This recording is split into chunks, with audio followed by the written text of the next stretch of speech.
You ask Tiger to solve. This deals with linear equations with one unknown. The final result is m equals -2. Let's solve it step by step. Group all m terms on the left side of the equation. Subtract 2m from both sides. Group like terms.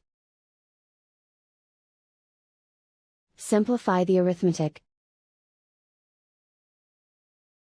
Group like terms. Simplify the arithmetic. Group all constants on the right side of the equation. Add 3 to both sides. Simplify the arithmetic.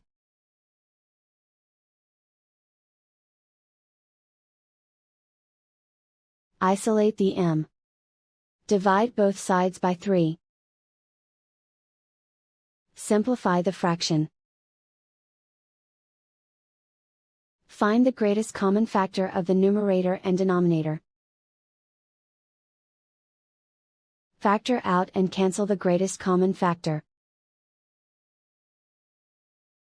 And so the final result is m equals -2.